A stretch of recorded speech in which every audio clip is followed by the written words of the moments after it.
So this is just going to be a quick little video. Nothing showing you the process of tearing this all apart because I didn't have time to do that last week. But this is a 2010 open road fifth wheel. These are more than entry level. These are mid-grade trailers. They're actually pretty nice. And this one's in decent shape overall, but it did have a water leak in the bedroom front closet area. And let's go ahead and take a look at it. It's pretty bad. Alright guys, so we have a 2010 open road fifth wheel. It has a little bit of roof damage or water damage from the front cap. Remember I said you got to check this stuff every year?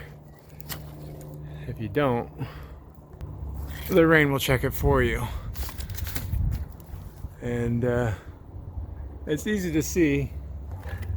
They put the rubber roof under and tuck it underneath the front cap.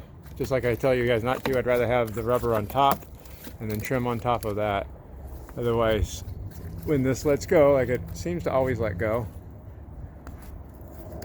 Oh wow, look at that. Somebody's repaired the roof before. The water just gets directed right underneath the front cap, and then the water pours inside and starts destroying the wood inside. And you might wonder how I'm getting this angle with all this bright sunlight. So this is a fifth wheel without a front cap on. This is what you look like. It's because of that water leak caused a wall within this closet to fall apart. And let's take a look at this front wall on this open road.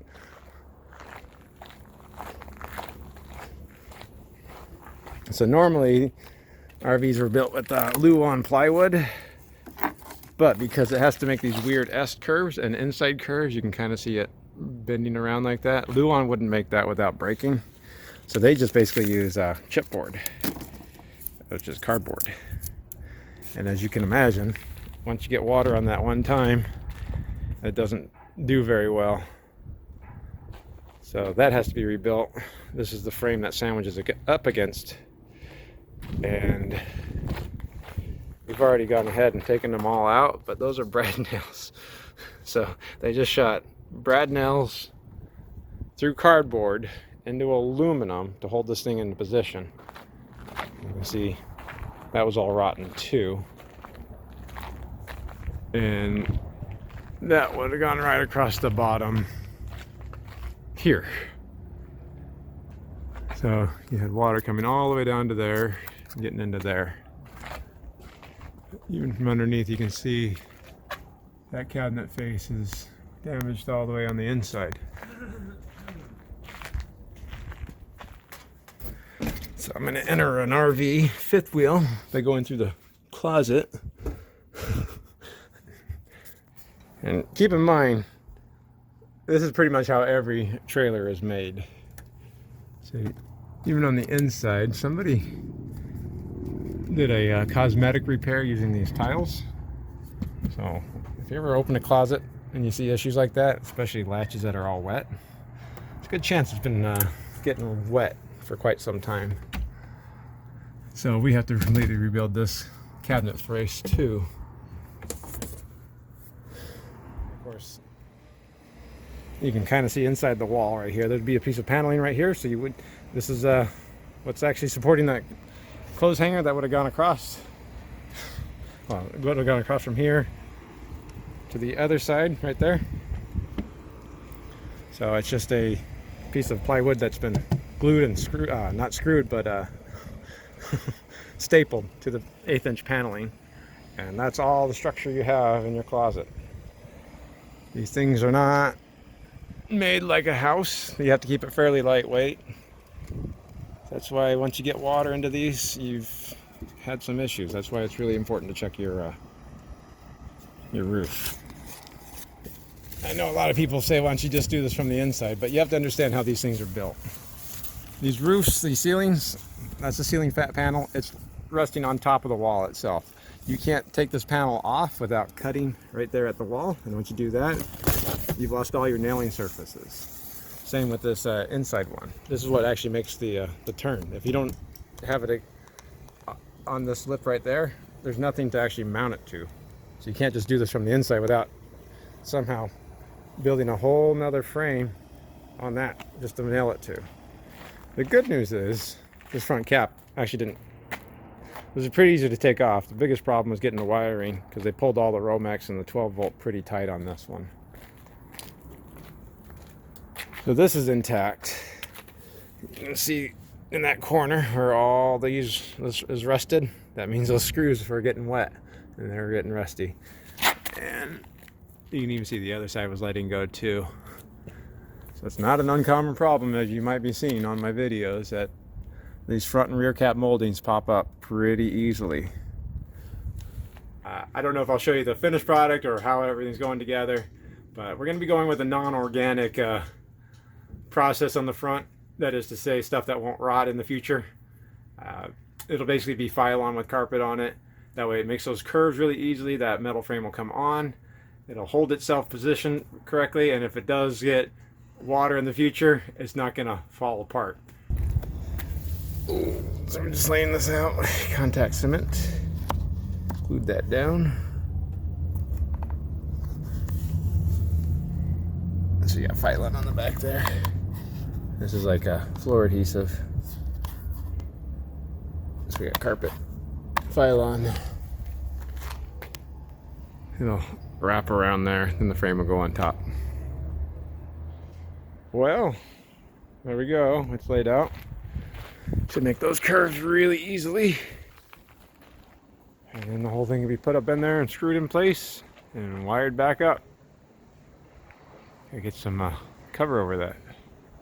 Oh, I was gonna get water damaged. Oh man, I missed it.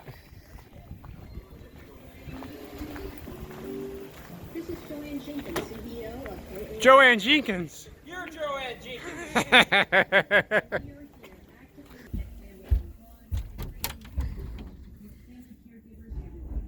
Of course, once the front cap's on, you won't see the light coming through there. What? That looks great.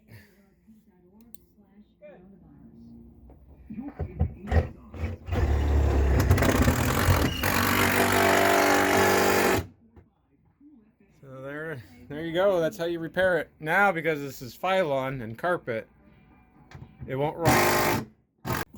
They're so loud out there.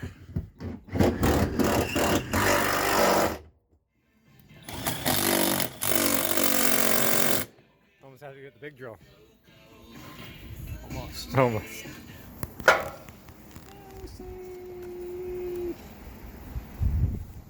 Did you catch Micah yet?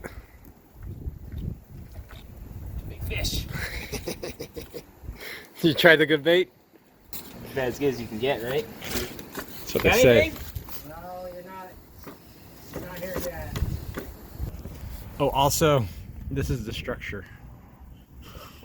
Yeah, I know. This is where the cabinet gets to mount. The superstructure? Yeah. So there's a piece of sheet metal right there is what the cabinet wall inside mounts to keep it strong. That's the world we live in. Yeah. What are you guys trying to feed up? 110. Romex. 15, 16? All sorts of power. Hold on. 1 second. Press the tape back because I'm cutting it all off. I brought tape. Okay. It's okay. It's consistent. Does this work? Yeah. Ah, thank you. Well, there we go, guys. Obviously, I didn't record the entire process. Front cap's back on again. And by the way, this is a open range. I keep calling it an open road. So when we put this back together, we went ahead and rolled the rubber on top of this front cap and then put this on top. That way, if this trim gets loose again, water doesn't go into the front cap, it just goes under the front trim. Looks a little bit better. More like a RV with a front cap on.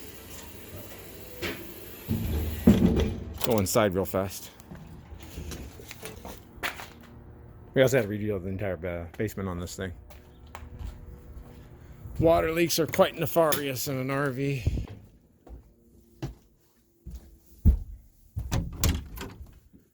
Woo-wee! Look at that! And we just rebuilt the cabinet face. Obviously we couldn't match up the wood completely, but it's definitely a lot better.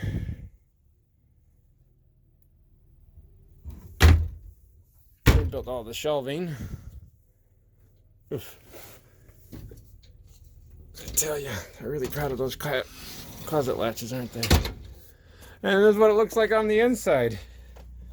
I think it would be hard to guess that this had to be rebuilt. So it's just carpet in there now. Follows the route really well. It's insulated. We did get insulation behind it. And you can't see any sunlight now. Well, so there you have it, guys. I had not planned on doing from start to finish this entire job. It was just something that I thought was interesting to see more water rot coming inside from the factory installing the roofs the way they do. But it took me longer to make this video, so I might as well have just recorded the entire process, even though I didn't record the entire process. But you had a good overview of what we did on this. So all in all, guys, I think I forgot the important part about that fifth wheel. You need to inspect your roof at least once a year. Doing it once a month isn't a bad idea, but at least once a year. I don't know how somebody let this go on as long as they did. And coating a seal doesn't seal it. Like I said, sealant on top of the joints is flashing. It's supposed to redirect water. If it's leaking, it's because the seal underneath all that sealant is leaking. The stuff on top, that's not doing anything other than redirecting water. If it's leaking, the actual real seal underneath is bad. There's my rant. I was walking away. Of course, we still have to seal it on top, but it's the last thing we have to do. That's kind of boring to watch that.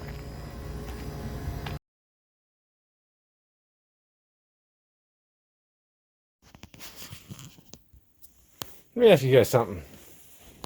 Have you ever seen somebody glue a TV mount onto the back of a TV? I've never seen such a thing either. But that's what happened here. That's a nice TV too. So you can definitely see where it was leaking, right? It's weird. You don't normally see these front roof moldings give way along with the rear ones. Wouldn't you say? That's a very rare sight. Rarity. You could fix that, or just seal over the top of it. Right? Sealing's a lot easier, Chad. It works really well. Did you see how well it worked? Yeah, so well. Just paint on some more stuff. You know what they should have used? Flex seal. A Turnabond. That would have fixed the problem. It's guaranteed to last forever, as long as you install it correctly. Eternally. Eternally. If it didn't work, it's because you didn't install it right. It's not their fault. Let me know if you guys, how do I put it? Have inspected your roofs at this point. You really should be checking your front and rear cap seams at this point if you've been watching these videos.